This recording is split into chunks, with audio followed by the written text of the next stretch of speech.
Hey guys, I just want to let you know real quick, I had some technical difficulties with my microphone at the beginning of the show, so for most of the episode, my audio is pretty terrible, so I apologize in advance. But still, enjoy the episode.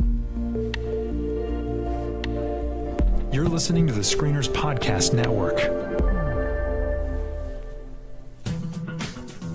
From the big screen to the small screen and everything in between, this is the Screeners Podcast, where all media is appreciated, but none is safe. Hello, everyone, and welcome to another episode of The Screeners. This is Chad. I'm Chris. I'm Melody. I'm Josh. And I'm Daniel. And we're back to talk all things media. We have an exciting episode. We're going to do a full review of The Post. We're going to catch you up on what we've been watching. But one of the things we wanted to do at the very beginning is introduce to you someone that is new to the Screeners family. We're a family, right? I mean, I feel like we're a family. We hate each other enough to be called a family, I think. Yeah, I don't think I would choose the rest of you, so we must be family. I think so. I think that's Just how kidding. it Except for me. I love Good you. grief. Yeah, well, definitely. Christmas time is here. Sorry, inside joke there. Anyway, as you may have noticed in the last few weeks, we have started up a blog at screenerspodcast.com. Daniel has contributed some stories there. I've put a story or two up there. And we're excited tonight to introduce you to a listener of the show who, by day, is also a copywriter. And he's going to be a new regular contributor to the Screeners Podcast blog. And we're excited for you to meet him. His name is Britton Miethe. And so, Britton, the first thing I think you need to do is explain that last name.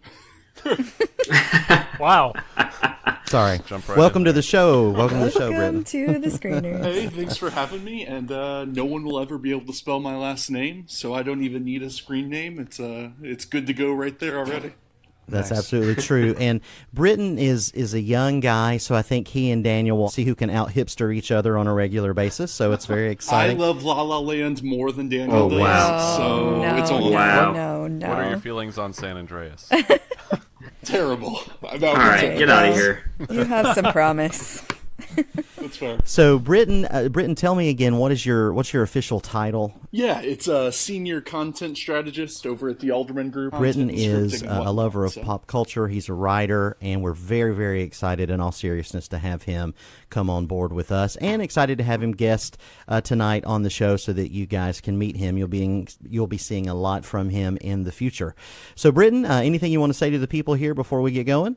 Just hello, people, and yeah, hope I'm able to jump in. I appreciate you guys having me. Awesome. Well, what I thought we'd do before we get into our review of the Post is just catch up with everybody and see what we've all been watching. So, Chris, how about we start with you? What have you been watching on your screen? You know, honestly, I have not. There's been a lot of swings and misses lately I've been looking for a television show to watch. I do a Star Trek Discovery recap podcast, which you may or may not know is out there. It's called The Next Trek, part of the Screeners Podcast Network, and I would love for you guys to join us there. But other than that, I've been looking for something to watch, and all the ones that I've tried I've not really enjoyed that much. There's several that have come out on Amazon Prime that just really haven't hit me all that well. One of them, let me see, what's the name of it? It's called The Marvelous Miss Maisel. Have any of you guys tried this at all on Amazon? I've heard a lot about it, but I haven't Yeah, watched I've it not myself tried yet. it, but got a lot of awards and stuff. It does. It really does. I don't know. Just for me, it just didn't work for me all that well. I may go back and revisit it at some point, but it didn't hit where it needed to for me anyway to continue to watch it. Where then would another, it need to hit exactly? You know, it just really right there in the gut, Josh. You know what I mean? On a gut level, it didn't go there. And then there's this new, I would almost call it a Black Mirror competitor called Electric Dreams. Have you guys heard about this? Philip K. Dick's Electric Dreams. Have you watched any of it? Well, I want to hear what you think before I answer that question. No. Okay, did you watch it or not? Just you can answer that. I didn't make it through the first episode, and I was really bored by it. Yeah, it was bad. It was so bad. It felt like what was it called? Syndicated sci-fi show from like the early 90s. It was really strange, except it had really big names in it. It was odd. It lost my attention pretty quickly. It really did. Because it's an anthology thing, I'm curious though if maybe the first episode just sucks. Like I might skip the rest of it and move on to the next one. I don't Remember know. the first episode of Black Mirror, right? Yes, which was the worst one. It was Are you kidding me? But the first episode, at least, there was a, how do I say this? A style? Is that a good word for it? Right. There was something. It was visceral. Anyways, it was really well made. This, I don't think, was well made. It just it relied too heavily on visual effects that were half baked and just didn't work for me. And I did make it through, but it was very much a kind of, I was on my other devices while I was watching, so it wasn't as intent as possible. So those two are the ones I've tried recently that I didn't really like. I also tried on Amazon too, Jean-Claude Van Johnson. Have you guys seen this? What? I'm super excited about that show, actually. Is it Okay. terrible? Yeah, it's so bad. I don't know what Amazon That does. makes me even more excited then. It's like Amazon's in this, like, just throw everything against the wall, see what sticks, and I don't feel like there's a whole lot of heart behind it. So those just didn't really do it for me, to be honest with you, but those are just a few. Melody has some of the better ones that we've watched together, but those are the ones I've watched on my own, and none of them have really stuck out to me as, like, recommends, you know what I mean? So before we go to Melody, do you have a love in your heart for Jean-Claude Van Damme? Are you asking me if I like him? If you love him, Yes, do you? yeah. I didn't say like, I said love. I don't know if I mean, love is such a strong word. It is. Commit. Yes. Strong man. He'd have to Listen, you take either me out love to him or- dinner first, and we'd have to kind of see how things went. I don't know Wow. if love, but I do Wow. have an affinity towards him. I loved, honestly, like, I know this is going to be a terrible pick. I obviously like Kickboxer, but the movie that I most remember him for is Time Cop. I like that movie. Okay, quite you're a bit. disqualified. Okay, no more talking from you. Melody, so let's go to you. Help Chris with No, with hang on. what Sorry, you've been I'm sorry. watching. Hang on, though. Hang on. Time Cop is very integral to the plot of the first episode, though. They talk about it constantly throughout it must have been his most popular outside of what's the cyborg movie, the Universal Soldier. It must be his most popular movie because they do nothing but talk about it in the entirety It's of blood. the pilot. It's blood sport or nothing. But that's fine. That's fine. All right, Melody, what have you been watching? Help your husband over here. Yes, I will attempt to do that.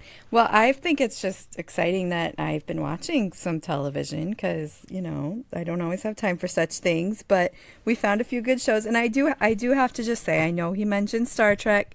I have only been on one episode of that podcast. And when I was on the podcast, I was not very favorable towards this series, as much as I love Star Trek. But I just have to say, for any that might have given up in the first half season, since it's picked up after the holidays, I have some hope. I have some hope that it might turn into something at least worth watching. And I have enjoyed the last couple episodes, so I will say that much. And you can listen to all the details why on the other podcast. But Does it actually take a full half season to? Because I've been on the fence whether I should watch this or not, as someone who's not really ever watched the Trek. So here's the great thing. We actually made an episode all about, whether or not you should watch the show, and you should listen to that episode. That'll answer your question. But let me just say, if you don't have a relationship with Star Trek, this is not the series to start with. There's so much better content out there.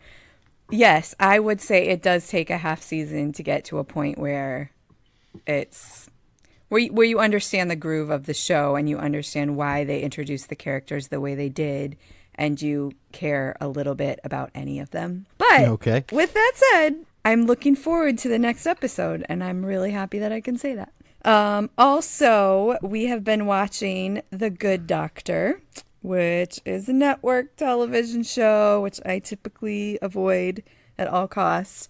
But it had been a long time since we had a good medical drama, and we'd heard good things. So we watched all of it, kind of binge watched it, and enjoyed it a lot. It's actually got some really good heart in it, and the relationships between the characters are interesting and maybe a little different than you've seen before because the main character has autism. So it's really interesting. So it's got all of that dynamic and the relationship dynamic with obviously the medical stuff that all of those shows have. So we're kind of liking it.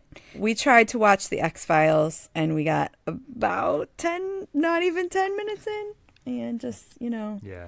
there's some things that can't be redeemed. So it's horrible. Not Stay even away. 10 minutes. Wow. I mean, It's the bad. acting and the dialogue is so horrific. Like, as much as we love the X-Files, like, we just couldn't watch it. We just couldn't do it. And we did finally see The Big Sick, I wanted to mention. And, of course, loved that. It's an excellent film. We're catching up, people. We're catching up. Good stuff. Good stuff. I actually agree with you on The Good Doctor. I haven't watched all of it, but I've watched maybe 6 episodes, and it is good. I agree I'm with shocked. that. It is good. Do you like it, Daniel? Have you watched it? No, I haven't watched any of it, so I can't judge for myself. But it had one of the worst trailers of the fall season, and so Agreed. Yeah, I would recommend it. It's a good Interesting. show. It's solid. So go ahead, Daniel. What have you been watching? Yeah, I have been watching a great deal. We are right in the heart of Oscar season. It's coming to a close, so my Oscar prep is almost done. I've talked about most of the movies on the podcast, but recently I saw I, Tonya, which was fantastic and hilarious. Have any of you seen I, Tonya yet? Seeing it tomorrow. Oh, nice. Well, yeah, it's really good, and you guys can make sure to check out. We released our my interview with Paul Hauser, who plays Sean Eckhart in the movie, and he's hilarious and really nice guy. So make sure you listen to that interview because that was fun, and he's like the funniest part of the whole movie. So that's kind of cool. I watched The Greatest Showman, which I think we're gonna save our discussion on that for another episode because I think Chad has some passionate thoughts on that movie. Am I right? I'm just saying, if you and I were to start talking about it, we may burn the entire Screeners podcast to the ground right now, so we probably should wait. Why are we delaying this? We had some very contentious Slack back and forth on our private Slack channel, but needless to say, I'm right and Chad's crazy, so there you go. I don't know, Daniel. We'll have to see. It's factual. So anyway, on the TV side of things, Chris mentioned Black Mirror. I have watched the 4th season of Black Mirror, and man, that is incredible. I just love Black Mirror. Hang the DJ is one of my new favorite episodes of the show. There's a couple of them that aren't quite as good, but Hang the DJ was so good that it kind of made me love the entire season. So always check out Black Mirror on Netflix. And then another Netflix show.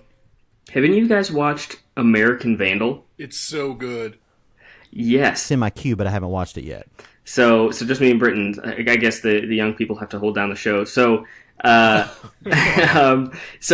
it's like if you don't know what it is, it's like a mockumentary version of Making a Murderer about vandalism at a high school, and it is hilarious. But it's also ridiculous, utterly ridiculous, and has like some good emotions kind of towards the end, actually. So it's really, really funny and ridiculous. What did you think of it, Britt?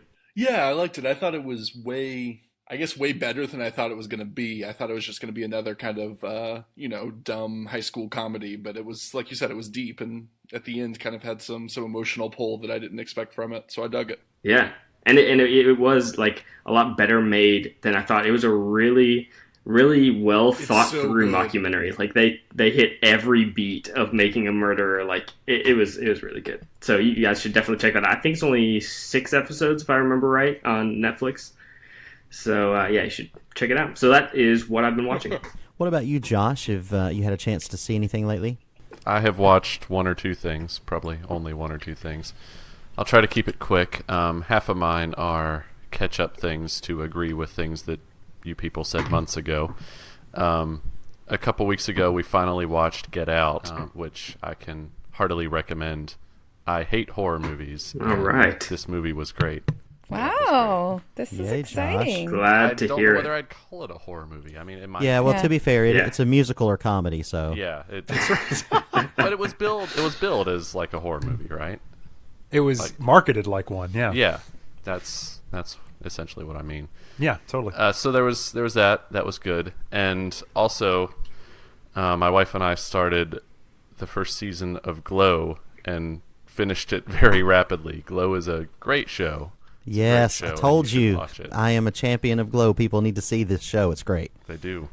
It is. The writing is great, and the story is great. There are a couple slow episodes, maybe towards the middle end-ish, where you kind of wonder if the story's doing what you want to do, but it's a good show, and you should watch it. Also on the Netflix front, actually, all of my things are Netflix except for Get Out, so go figure. We just watched Jim and Andy, the documentary about the making of yeah. Man on the Moon, and Jim Carrey is a little out there, but it's a really interesting documentary. Just how the set worked for this movie. Has anyone watched that yet? Yes. Yeah. Okay. What did you guys think? Since there's a couple of you. I loved it. I think Jim Carrey's insane, but in a way that is, unique to the character that he was playing in that movie. I don't know that it helped the film much, but the weird thing is at the end of that movie, if I'm being honest, watching the behind the scenes, I almost felt like he was Andy. I mean, like when he was saying his goodbyes to the crew, I was kind of sad because it felt like that was so it's strange in that regard, but I think overall it's really pretty good. Well, I mean, it seems like he believed that himself the whole time, which is part of Jim Carrey's weirdness, but also his brilliance. The whole thing was pre-planned. The whole thing was an Andy Kaufman move. I don't believe any part of it was real at all, but it was really fascinating. Jim Carrey's Andy Kaufman, or yeah, like the whole thing, like they were acting as though his antics on set were real and that they were concerned for Jim Carrey like and all that. They were acting like it was a true behind-the-scenes thing, but it was really yes. I see. Yeah, that's possible, and if so, it's even more funny to me. True. So one thing that I want to put on this list, even though I haven't actually watched it because I've heard it recommended so much, has anyone watched Round Planet on Netflix? Never heard of it. No. Okay. So we all need to watch this together and then talk about it. Round Planet is, I think it's produced by the BBC, but it's a BBC-style nature documentary, but a joke. Like it's the beautiful nature footage, but with a British humor narrative instead of like David Attenborough telling you about stuff. So I have got to check this out, and I will report back. I thought you were going to say it was a flat earther documentary, and I was going to be in. No, that documentary is on Amazon. Oh no. No, I actually did see, scrolling through Amazon the other night, there's an anti-vaxxer documentary created by directed and written by the guy who wrote the original Fraudulent Study. But anyways, it's gotten a lot of great reviews too. Please send all emails to Josh. Gwyneth Paltrow is a big fan of that movie, and Jenny McCarthy. Very cool, Josh. Yeah. Very good. Those are some good recommendations. So since we have Britton with us, we'll save him for last as our guest, and I'll just very briefly go down the same trail that Daniel has. I've been trying to catch up on all of the films that have been released for Oscar season. So I've seen probably 13 or 14 movies in the last week or so. Darkest Hour, The Post, Shape of Water, and a lot of other smaller kind of things that I think we may talk about in our next episode. But it's a great time of year. This is my favorite time of year for films because it's hard to find a bad one. Although next week when we're talking about our top 10s, I think there's one that's going to be on everybody's list, which I actually actively hate, and so we'll see how that goes. But Britton, let's pass it over to you and tell us what you've been watching. Yeah, I've kind of been doing the same thing, just trying to catch up on the movies that are coming to the theater. The city where I live does this super annoying thing where they only release the Oscar movies for like a month after everyone else gets them, and then they're gone. Yep. So I will be seeing I, Tonya, Shape of Water, a bunch of the other ones in the next 3 days. We'll see how that goes. Saw Darkest Hour. In terms of TV, playing a little bit of catch-up, I'm still the last person in America who thinks that Suits is a worthy way to spend your TV watching time. So I've been watching Suits the third time through the series, sadly. Oh my gosh. Yeah, I love it. It's bad. It's such a bad show, but I love it. And then Atlanta, rewatching Atlanta to get ready for the new season. And then, I don't know if you guys, has anyone heard of Action Bronson, the rapper? No. He is like a Brooklyn-based guy, but he also had a Michelin star when he was a chef. So he started a show that is called Bleep That's Delicious on Viceland that is incredible. It's like everything you want from Rachel Ray meets a hip hop concert all at once. So that's a lot of fun. And then watch Psych the movie, and man, it was terrible. Oh, was it really? So bad. Oh my gosh. I got about 4 minutes in before I wanted to turn it off. I watched the whole thing, but man, every single moment was like the worst parts of the last 2 seasons. That's a bummer. I love Psych. Yeah, I love Psych too, yeah. It's one of my favorite shows ever, but apparently they're making 5 more movies. What? Wow. Yeah, yeah. So, anyway, that's a lot of catch-up, but excited to kind of see the last of the Oscar movies I haven't seen yet, hopefully this week. And I am a huge fan of Atlanta. Do you like Atlanta? It's probably, I don't want to say it's in my top 10 shows since it only has 9 episodes, but for first seasons, it's probably in my top 10 first seasons I've ever seen. I love it. Yeah, I don't think it appeals to everyone because it's not broad comedy, but I love that show. There are a couple of scenes in that first season that are definitely in my top 5 funniest television scenes. It's just that's a great show. That's a great show. Well, and there's a whole episode that deals with I forget what the name of the episode is, but it kind of deals with the poverty cycle and how short-term economic depression affects long-term decisions. That wasn't as funny, but it was just so well written and such a perspective changer that I loved it. So good. So good. Yeah. Yeah, it's a great show. I definitely recommend it.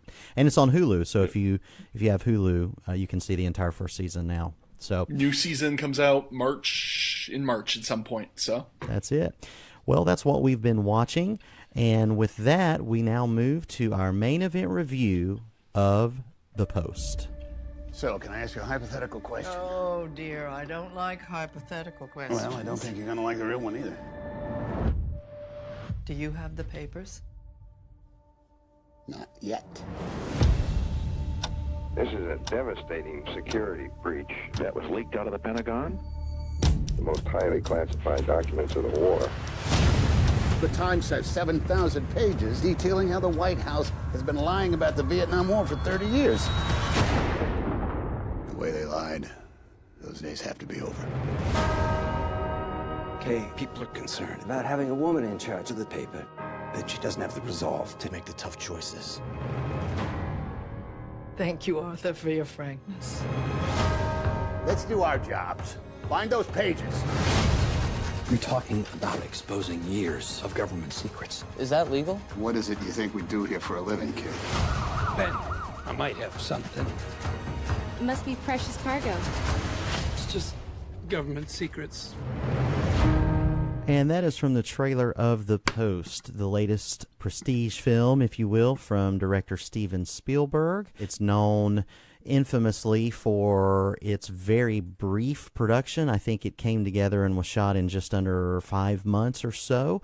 And the IMDb description reads, a cover-up that spanned 4 U.S. presidents pushed the country's first female newspaper publisher and a hard-driving editor to join an unprecedented battle between the press and the government.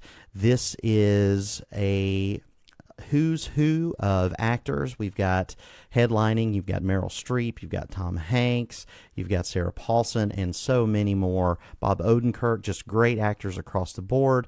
It's certainly being compared to other films about journalism like All the President's Men and Spotlight, and it has been nominated for several awards and is expected to be nominated for several Academy Awards as well.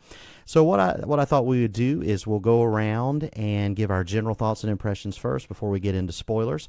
Okay, Britton, since you went last on our What We've Been Watching segment, as our special guest, we'll give you the honor and tell us what you thought. Give us your general impressions about The Post. Man, The Post is probably the movie I was most looking forward to coming into the 2017, 2018 kind of Oscar season and whatnot. Tom Hanks is one of my favorite actors of all time. That Thing You Do is incredible. Him in Toy Story is the best. But really, That Thing You Do is just amazing. We don't talk about the Da Vinci Code series. Doesn't count. Meryl Streep, I kind of think she's the Led Zeppelin of movies. in that, is she a legend? Sure. Do I like her? No. But it is what it is. So anyway, all that to say, I was going into it with high hopes, and I think it's one of those movies that overall I would say I really enjoyed. I saw it on, I believe, Saturday, but the more I think about it, the more there are parts of it that just don't quite work for me. Without getting too much into spoilers, obviously, I think my biggest issue was, even though I do love Hanks, I respect Meryl Streep, it felt like often it was more of an acting exercise between the two of them than it was a movie to me. The narrative points didn't necessarily hold up. I didn't think the stakes were built incredibly well, and I thought the script was fairly clunky. The story was great, though, obviously, based on true events. I think it was a great story, just wish that... I don't know, I'm trying not to compare it against other journalism movies, but compared to Spotlight, it felt like Spotlight had much more pace, I guess, to it, whereas The Post felt like a little bit more of a kind of a plotting movie in terms of pace. So overall, I enjoyed it, just not quite as much as I thought I was going to do to like it. Okay, so that's a lukewarm but positive review from Britain. Let's go to Melody. Melody, you do a lot of writing, and you've edited, copy-edited novels, so this is typically the kind of movie I think that would interest you. So what was your take on The Post? Yeah, I was definitely looking forward to this movie for all the reasons that Britton mentioned, although I do love Meryl Streep, for sure. Yeah, who doesn't, Britton? What's wrong with you? Yeah, that's a little strange, Pretty much but, just him. I'm willing to take the bullet on that one. That's just me.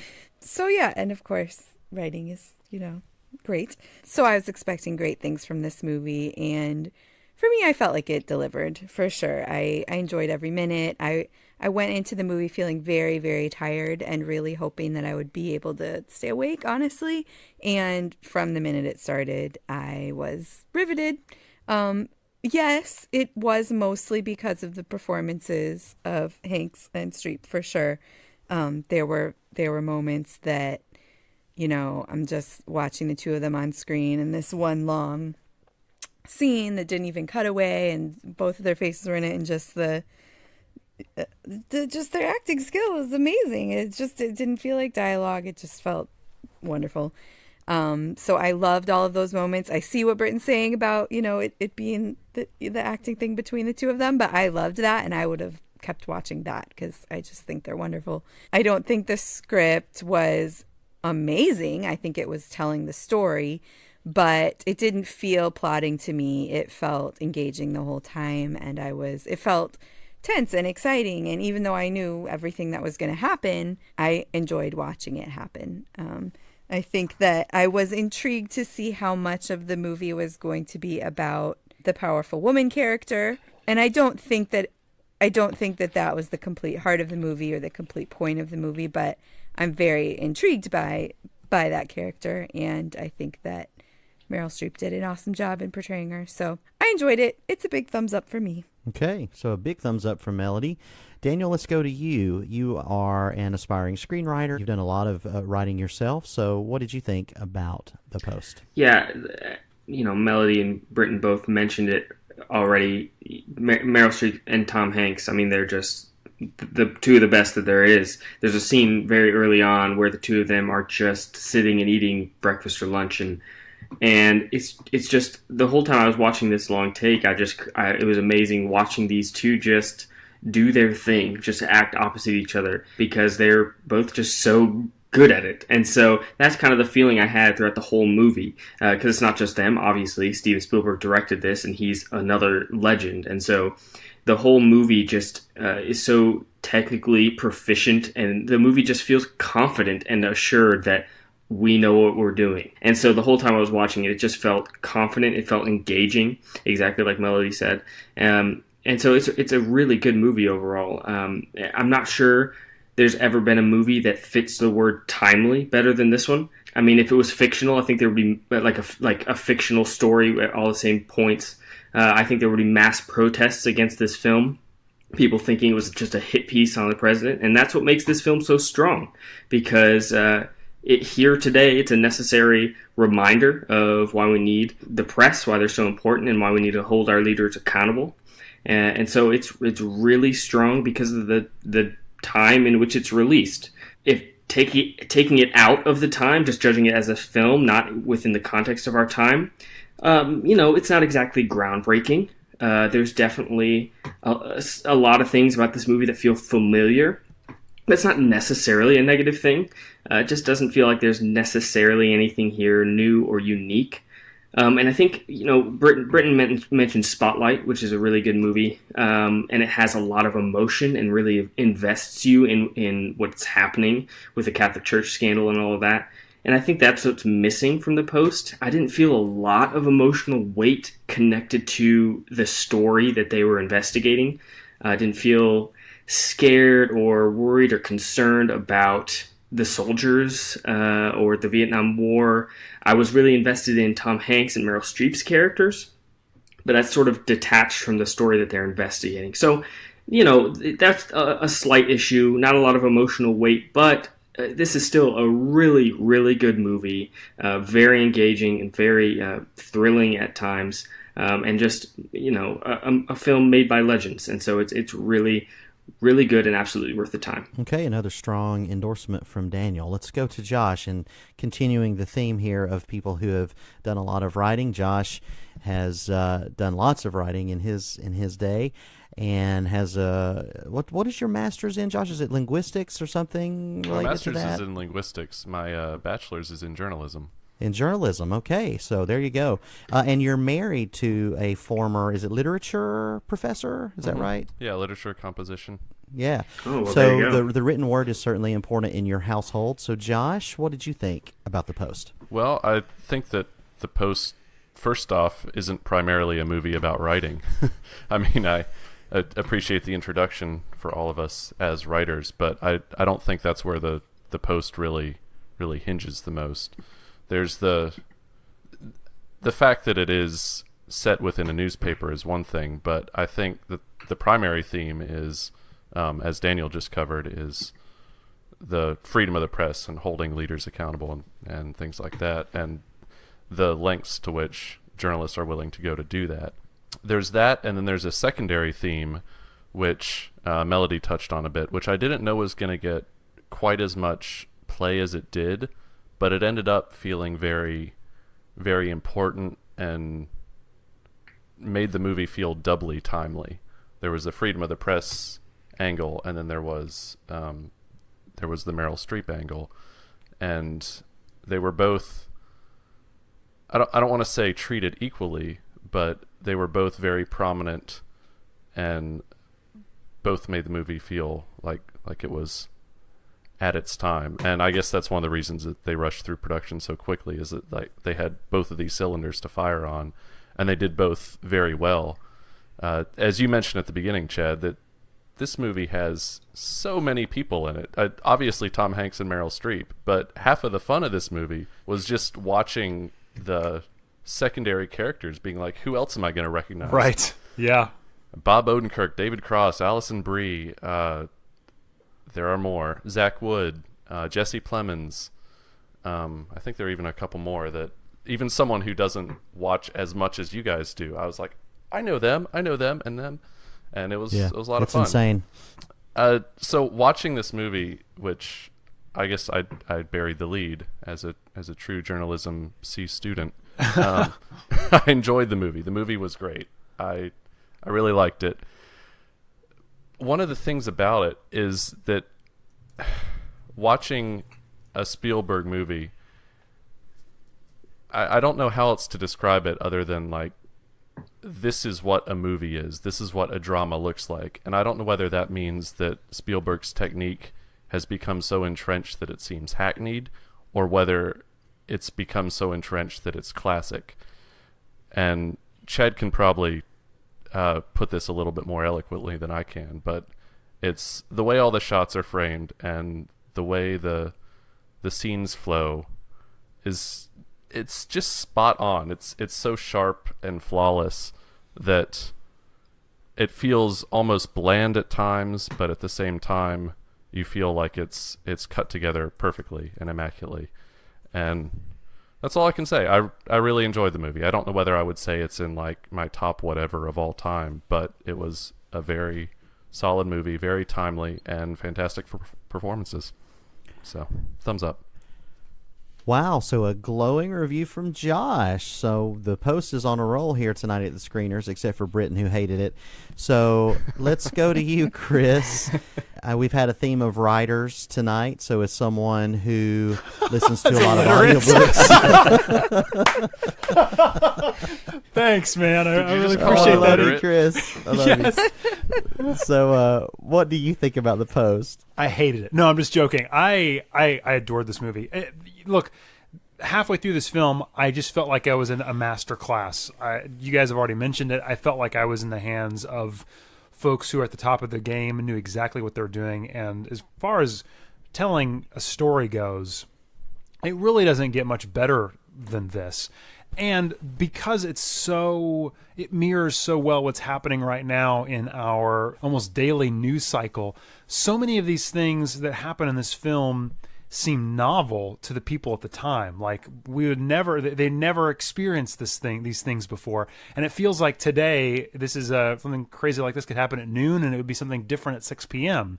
And so it's incredible to see how far we have come, where we've gone from this point in history, and how much the news has changed, and how we get our news, and also what can and cannot be printed. I mean, there's a line in here that they talk about. This is the first time in our nation's history where a newspaper was barred or might be barred from printing a story. So it's a crazy place to be. The power of the president, the power of the press, and what is so necessary about that relationship. I found it to be incredibly captivating. The performances of Meryl Streep and Tom Hanks are, like you guys have already said, totally incredible.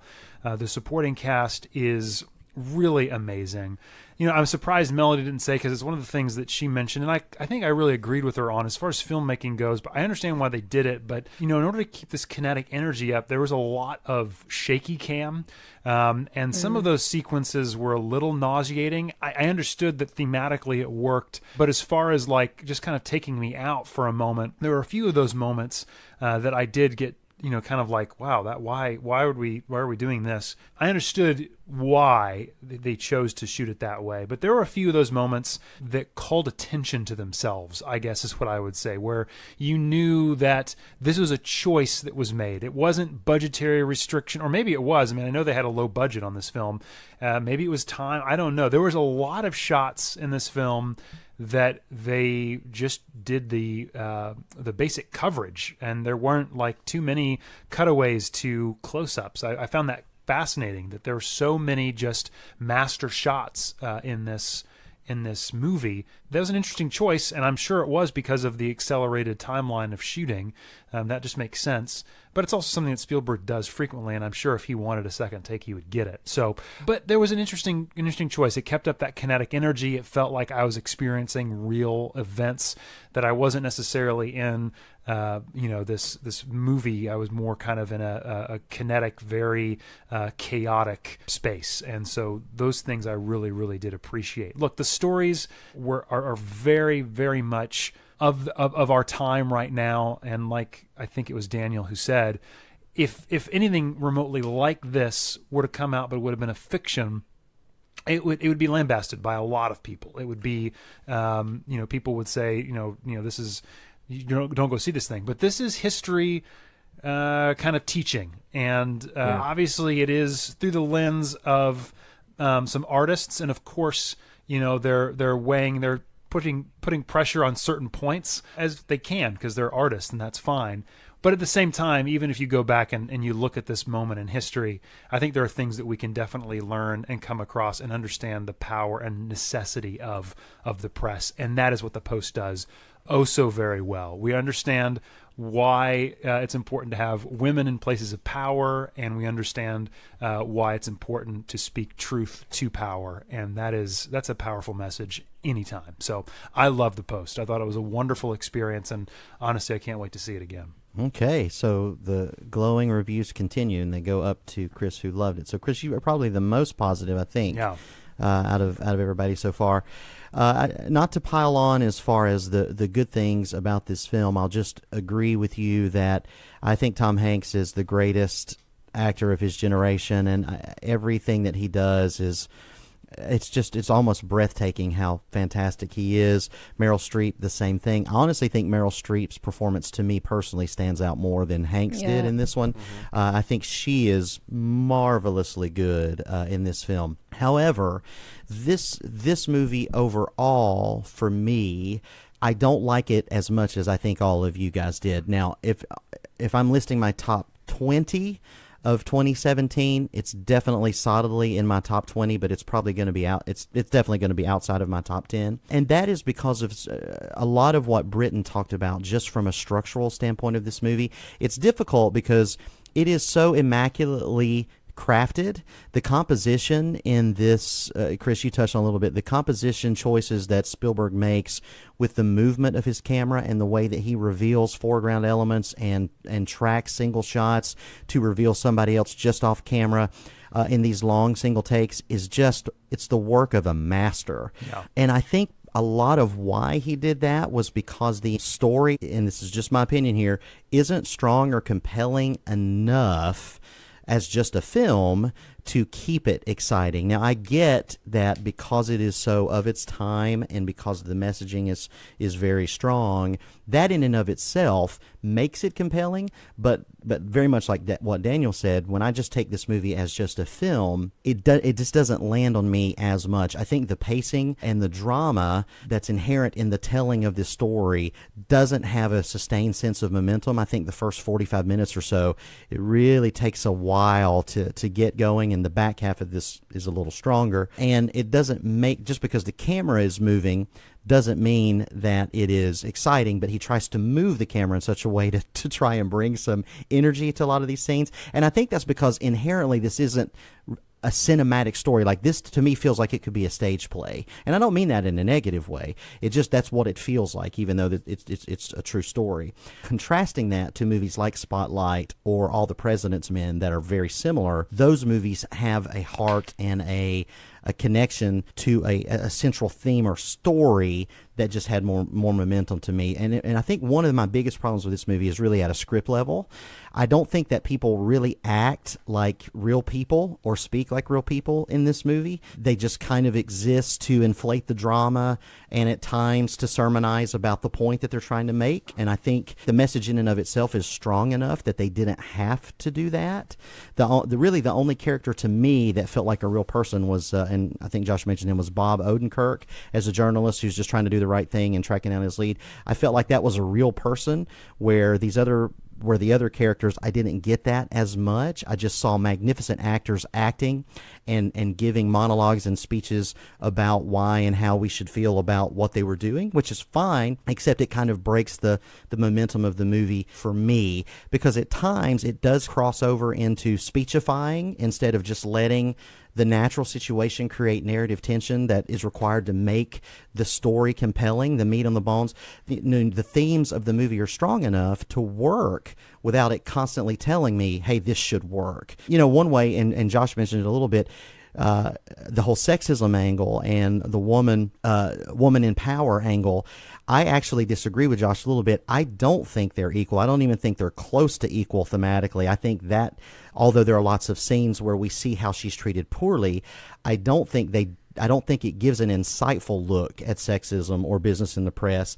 Instead, it goes for the broadest sense, and that's a Spielberg kind of thing. He is kind of known as being populist and kind of hitting the broad strokes, and so I think that would have been more interesting if they had specifically dug into that, talked a little bit more about the history of close relationships between politicians and media and how it impacts stories, because that's something that's been around for as long as journalism has been around. And I think those angles could have been another entry point to make the story have some momentum that, for me, it didn't have as much, because for me, like I said, it ends up being maybe my 15th best movie of the year. It's still a great film, but it just didn't really get its hooks into me like Spotlight did, because I feel like it's just a very broad, surface level, great performances, but the script is really on the nose. And when we get into spoilers, we can talk specifically about some moments that almost broke it for me. But I'm conflicted because overall, it's immaculately crafted. I love the messaging of the story, and it's a really good movie. I just don't love it, I think, as much as you guys did. One of the things I forgot to mention when I was talking about it, and the sexism stuff was very subtle, which I enjoyed quite a bit, because there's that sequence when she's walking in for the IPO and all of the wives are outside the door. And when she opens up the door, it's all guys inside, and she's kind of like been let into the holy of holies, but only because she's not really deserving of it, but only because of, what, her husband died.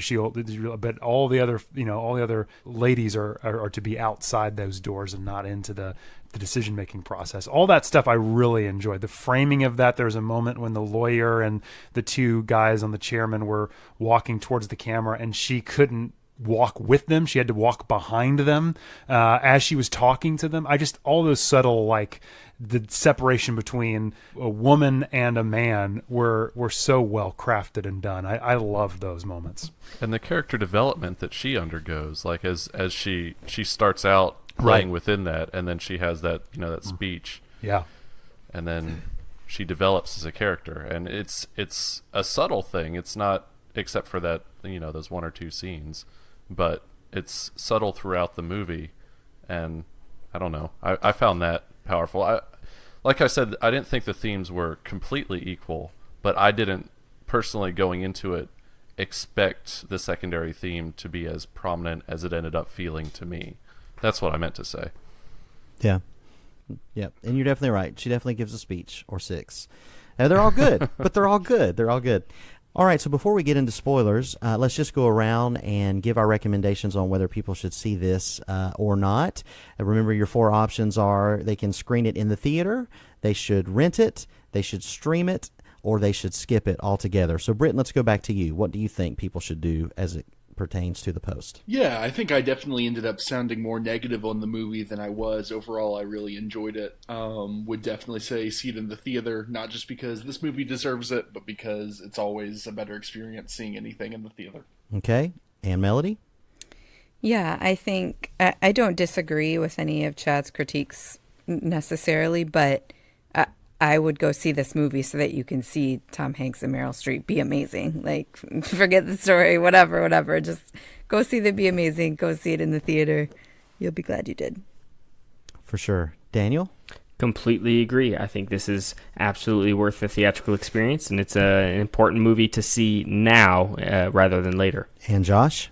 So normally for a movie like this that I enjoyed, I would say go see it in the theater, because movies like this need your support. Steven Spielberg does not need your support.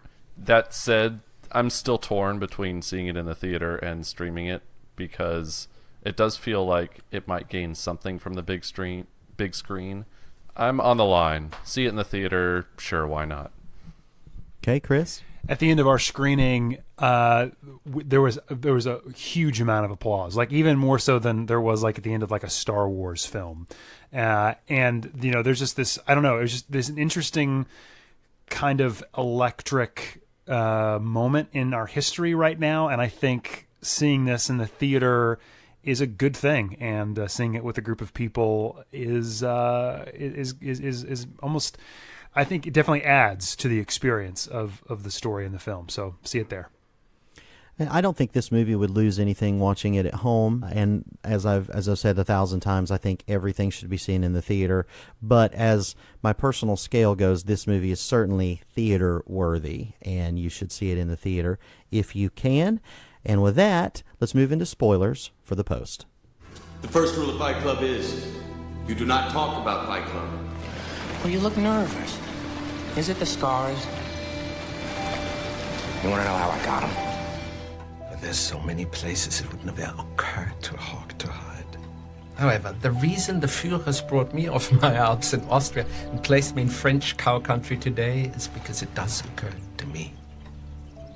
Because I'm aware what tremendous feats human beings are capable of once they abandon dignity. And in the dream, I knew that he was going on ahead. He's fixing to make a fire somewhere out there in all that dark and all that cold. And I knew that whenever I got there, he'd be there. And then I woke up. Okay. Anything in particular that you guys want to hit as it relates to spoilers? Any scenes that stood out or any moments that you thought were great or not great? Yeah. What do you guys think about the ending of the movie, the Watergate moment? I thought that was a fantastic way to end the movie. I thought it was tied it into the story we all know and tied it in directly to all the President's Men. So yeah, I thought it was a really cool way to end it. In a weird way, it reminded me of Rogue One, how it just kind of tied right into the next movie. So yeah, I really liked it. I thought it felt a little strange. It was kind of like, and now Steven Spielberg brings you the American History Extended Universe, but it was fine. It was fine. Also known as history, right? Yeah, just history.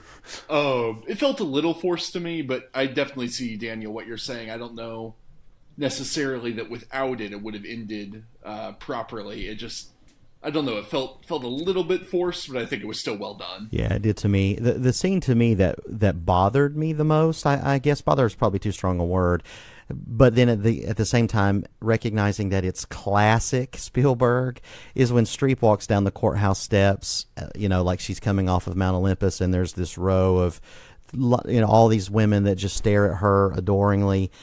That it's just the way that whole thing. It's just another example to me of how on the nose the movie is with the messaging piece of it, because that it just was a clear cinematic thing that could have been conveyed in any number of ways that wouldn't be so. It just broke any kind of hold on me. I was like, okay, I'm watching a movie again. It just felt a little too much to me. I'll give you that one. I did truly find most of this film to be rather riveting. I wasn't all that familiar with the court case and how things actually shook out. Obviously, we know that we have the Washington Post and we understand that we have the New York Times, but all of the tendrils that were there, the Vietnam stuff, the several decades of lying by the presidents and administrations, and just the nuts thing that like I said, this is the first time in history where a news publication was told not to print something by the United States government. That's kind of an amazing place to tell a story, and I think for the most part it was all just really good. I agree, Chad, to your point when you said that there really isn't much going on here. It's much more about, do you have is this institution worth having around? And what are they willing to do? What are they willing to put on the line to, as they say at the end, the press is there to protect not the governors but the governed, right? And I thought that was serve, great. And to serve. There you go. And that was all great, and that I love the message of the movie. That, like I said, this isn't spoilery, but like I said in my initial review, those things are very abstract. The government, the press, even the institution of the Washington Post or whatever, those are all very big and abstract. Whereas Spotlight or specifically Spotlight has people, and you can see how they're being, they're victims and all this stuff. So it had that emotional weight. Whereas here, there wasn't a lot of emotion. I didn't feel I was gripped by the story. Are they going to publish or not? But there was nothing really grabbed me emotionally and made me invested in whether this was going to happen. I don't know how they could have done that. Maybe showing how the war affected. I don't know. I don't know what they could have done, but I just didn't really get emotionally grabbed. I would agree. I guess for me, it didn't seem that the message of the movie was necessarily what they intended it to be. I think if the message of the movie was that the Post or any, press institution should be able to publish and should be an unfiltered look at, freedom of information and the government and the check on powers that be and whatnot, I would have loved it. To me, the way it was set up, and once again, this might just be the way I understood the movie, But the way that it was set up seemed to, every time it went towards that freedom of the press angle, grab it back and rip it more towards would Meryl Streep's character lose the paper. And, even the way they set it up with the kind of the beginning of the whole story being the 7-day IPO. And I just couldn't make myself care as much about whether or not someone who is already in power, extremely wealthy, whatever, lost the paper or not. If it was about more freedom of the press, I think I would totally agree. I just thought that they kept angling it back at Streep's character for some reason in that way.